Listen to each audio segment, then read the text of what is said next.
Hi guys! Welcome back to our YouTube channel. Ikaw ba ay isang solo parent? At kung may kakilala ka bang solo parent na mag-isang nagtataguyod sa kanilang mga anak? Tamang-tama dahil ang pag-uusapan natin ngayon is para sa ating mga solo parent. Kaya tumutok lamang kayo at patapusin ang video ito dahil ang pag-uusapan natin ay patungkol sa karapatan ng isang solo parent at kung paano maka-avail ng solo parent ID at kung ano ang mga benepisyong kanilang matatanggap. Please don't forget to like, share, and subscribe para lagi kayong updated sa mga bagong video na i-upload ko sa aming YouTube channel. Konting trivia lang po tayo. Kung ano nga ba ang Solo Parent Act?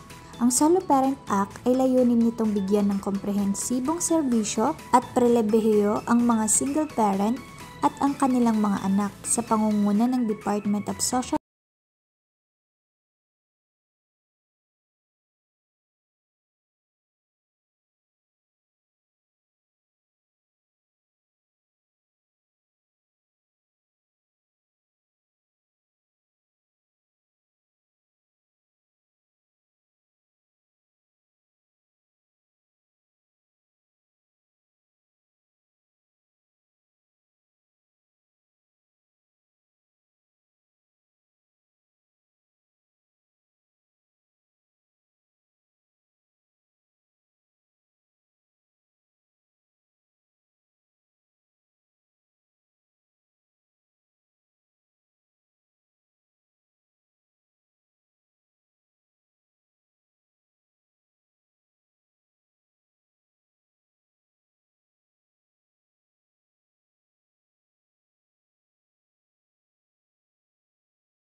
ng kaalaman at kasanayan ukol sa early childhood, development, behavior management, healthcare, right and duties ng mga magulang at mga bata.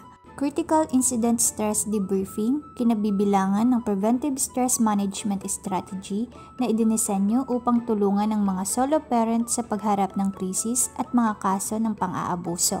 At mga espesyal na proyekto para sa mga individual na nangangailangan ng proteksyon na kinabibilangan ng mga pansamantalang tirahan, pagpapayo, legal na tulong, pangangalagang medikal, konsepto sa sarili o pagbuo ng ego, pamamahala sa krisis at pagpapayaman sa espiritual. Samantala para sa mga solo parent na kumikita ng mas mababa sa poverty threshold na itinakda ng National Economic Development Authority, NEDA, dumaan ito sa assessment ng isang DSWD worker at makakatanggap ng karapatang serbisyo at assistance mula sa mga sangay ng gobyerno tulad ng health service, DOH, educational service, CHED, TESDA, housing, NHA, parental leave, employer, DOLE, CSC. At para naman sa mga solo parent na kumikita ng mas mataas sa poverty threshold ng NEDA ay makakakuha lang ng mga limitadong benepisyo tulad ng flexible work schedule, parental leave at iba pang benepisyong itatakda ng DSWD. Ang solo parent leave ay isang benepisyong kaakibat ng Solo Parent Act na kung saan ang isang solo parent ay maaaring lumiban ng 7 araw sa kanyang trabaho.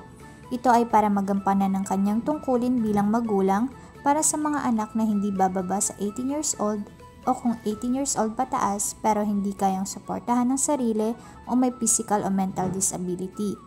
Ang 7 araw ng parental leave na ito ay maaaring gamitin sa 1 taon, maliban pa sa leave benefit na itinakda ng DOLE sa isang regular na empleyado. Kailan nga ba maaaring gamitin ng isang solo parent ang solo parent leave? Una, kailangang dumalo sa mga importanteng pangyayari o milestone ng kanyang anak tulad ng birthday, communion, graduation at iba pa. Pangalawa, kailangan gampanan ang tungkulin bilang isang magulang tulad ng pag-e-enroll sa school, PTA meetings at iba pa. Pangatlo, punan ang pangangailangang medical, social, spiritual at recreational needs ng kanyang anak. Pang-apat, iba pang pangyayari na kailangan ng presensya ng solo parent para magampanan ang responsibilidad at tungkulin niya bilang isang magulang sa kanyang anak. Isang paalala, ang maling paggamit ng benepisyong ito ay dadaan sa kaukulang investigasyon na maaaring magpawalang bisa ng eligibility sa mga naturang benepisyo. Magagamit din ng mga solo parent ang leave na ito sa mga sumusunod na kondisyon. Ang una, dapat ang solo parent ay nagtatrabaho sa ahensya o kumpanyang pinagtatrabahuhan na hindi bababa sa 1 taon, tuloy-tuloy man o putol-putol ang kanyang pagpasok sa trabaho. Pangalawa, maaaring magamit ang parental leave ng 7 araw na tuloy-tuloy o paunti-unti na nakadepende sa pagsang-ayon ng head agency office na pinagtatrabahuhan ng isang solo parent. Pangatlo, dapat magamit ang parental leave taon-taon at hindi maaaring ipalit sa cash. Pang-apat, ang hindi paggamit nito sa 1 taon ay hindi nangangahulugang magagamit ito sa susunod na taon. Tanging 7 araw lang na parental leave ang nakatalaga sa isang solo parent sa 1 taon. Solo parent ID discount. Ang ilan sa mga lungsod tulad ng Quezon City at Pampanga ay nag-aalok ng 20% na discount para sa mga solo parent. Ang panukalang batas ay naglalayong magbigay ng karagdagang discount at benepisyo para sa mga solo parent. Isang paalala, ang hindi pagre-renew ng solo parent ID ay otomatikong palatandaan na ang isang solo parent ay nagbago na ang kanyang status at hindi na nasa ilalim ng Solo Parent Act. Ngunit para magamit at makuha ang mga benepisyong ito, kailangan ng isang single parent na magkaroon ng solo parent ID. Ito ay patunay ng isang single parent ay kwalipikadong solo parent na naaayon sa proseso sa ilalim ng Solo Parent Act. Ano nga ba ang mga batayan para masabing ikaw ay solo parent? Ang una, kailangan ikaw ay byuda o byudo. Pangalawa, hiwalay sa asawa. Pangatlo, napawalang bisa o annulled ang kasal. Pang-apat, inabandona ng asawa o kinasama. Panglima, sinumang individual na tumatayo bilang magulang ng bata o ng mga bata. Pang-anim, sinumang miyembro ng pamilya na tumatayo bilang head of the family, bunga ng pag-aabandona, pagkawala o matagal ng pagkawalay ng magulang o ng solo parent. Pang-pito, biktima ng panggagahasa. Pang-walo, asawa na nakakulong o nahatulang mabilanggo. At ang panghuli ay hindi sapat ang mental na kapasidad. At kung ikaw ay kwalipikado sa pagiging solo parent, mahalagang magpalista sa inyong local social welfare and development office ng inyong munisipyo upang makapag-apply ng solo parent ID na nangangailangan ng mga patunay na mga dokumento. Paano nga ba kumuha ng solo parent ID? Kung ikaw ay solo parent at wala pang solo parent ID, ito na ang panahon para asikasuhin ang mga kinakailangang dokumento para makakuha ng benepisyo. Ang solo parent ay dapat mag-apply para sa isang solo parent identification card, solo parent ID, mula sa lungsod o munisipal o tanggapan ng Social Welfare and Development, CMSWD. Kapag ang CMSWD office ay naglabas ng solo parent ID, ang isang solo parent ay maaaring mag-apply para sa mga serbisyong kinakailangan ng isang solo parent mula sa CMSWD office o sa mga particular na ahensya pagbibigay ng naturang tulong o serbisyo. Ano nga ba ang mga requirements sa Solo Parent ID? Ang una ay ang Solo Parent Application Form. Ang link ay naiiba depende sa iyong lokasyon. Pangalawa, Barangay Certification. Mahalagang dapat 6 na buwan nang naninirahan sa nasabing barangay. Pangatlo, Declaration ng pagkawalang bisa ng kasal. Declaration of Nullity of Marriage. Pang-apat, katibayan o medical na hindi sapat ang mental na kapasidad. Pang-5, Certificate of No Marriage, CNMAR.